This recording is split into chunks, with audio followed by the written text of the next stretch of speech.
Hi అండి, welcome back to my channel cutie Sanvitha. ఈరోజైతే నేను అప్పటికప్పుడు బిర్యానీ చేశాను. దానికోసం రెడీ చేసినవి అన్నీ చూపిస్తున్నాను చూడండి. ఒక 2 ఆనియన్స్ అయితే కట్ చేసి పెట్టుకొని ఇలా ఆయిల్లో బ్రౌన్ అండ్ రెడ్ కలర్ వచ్చి వేయించాను.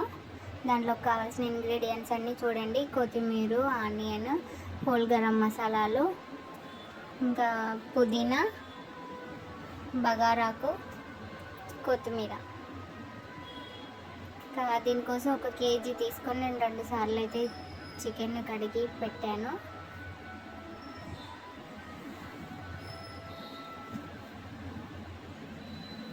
ఇంక ఈ చికెన్ని మనం ఏ గిన్నెలో అయితే వండుతున్నామో అదే దాంట్లోకి తీసుకొని ఇంకా 1 బై 1గా ఇలా నేనైతే యాడ్ చేశాను. 4 టేబుల్ స్పూన్ కారం వేసాను, 2 టేబుల్ స్పూన్ ఉప్పు వేసాను, 1 స్పూన్ పసుపు వేసాను, ఇంకా 1 స్పూను ధనియాల పొడి వేసాను. ఇందాక ఫ్రై చేసి పెట్టుకున్న ఫ్రై ఆనియన్స్ ఉన్నాయి కదా, అవి వేసుకున్నాను.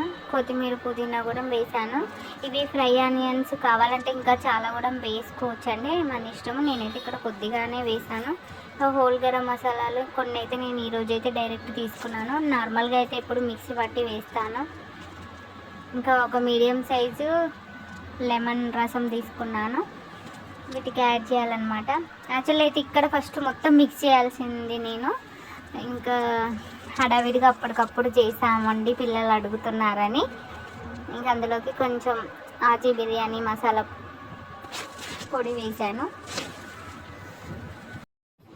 ఇందులోకి అయితే ఒక 400 గ్రాము పెరుగు తీసుకోవాలి. ఇంకా ఈ మిశ్రమాన్ని అంతా బాగా కలుపుకొని ఒక 2 గంటలు నాననివ్వాలి. 1 అవర్ నానినా పర్లేదు, బట్ నేనైతే 2 అవర్స్. ఇక్కడైతే నేను ఎసరు పెట్టాను. హోల్ గరం మసాలాలు వేసుకున్నాను, కొద్దిగా పుదీనా, కొత్తిమీర, 2 బగారాకులు, 5 పచ్చిమిర్చి, 1 table spoon oil, 3 table spoon salt, ఇవన్నీ వేసాను. ఎసరు వచ్చిన తర్వాతకి ఇంకా బియ్యం అయితే ఇప్పుడే వేసాను.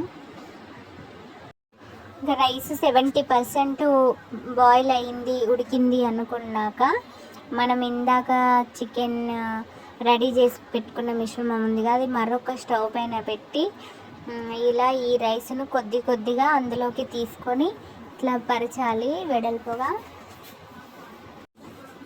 అంటే ఒకే దగ్గర వేస్తే రైస్ అంతా మళ్ళీ చుట్టూ విడిగా ఉండి ముద్ద అయిపోతుంది. ఇంకా ఆనియన్స్ ఫ్రై చేసి పెట్టుకున్నాయి, కొత్తిమీర, పుదీనా ఇవన్నీ ఇంకా పైన వేసేయాలి.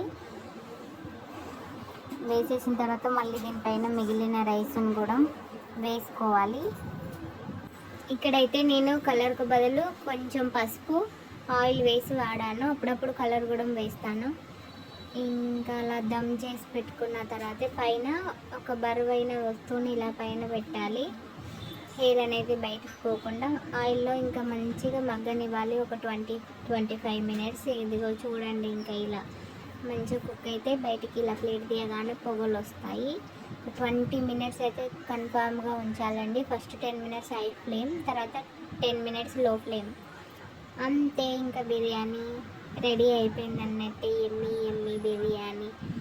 ఇంకా సడన్గా చేస్తే ఆ టేస్టే వేరు కదా, పిల్లలు కూడా ఇష్టంగా తింటారు. నేనైతే ఇంకా మినీ రైస్తోనే చేశానండి, అప్పటికప్పుడు సడన్గా కాబట్టి. బాస్మతి రైస్తో అయితే ఇంకా చాలా బాగుంటుంది taste. Thank you for watching.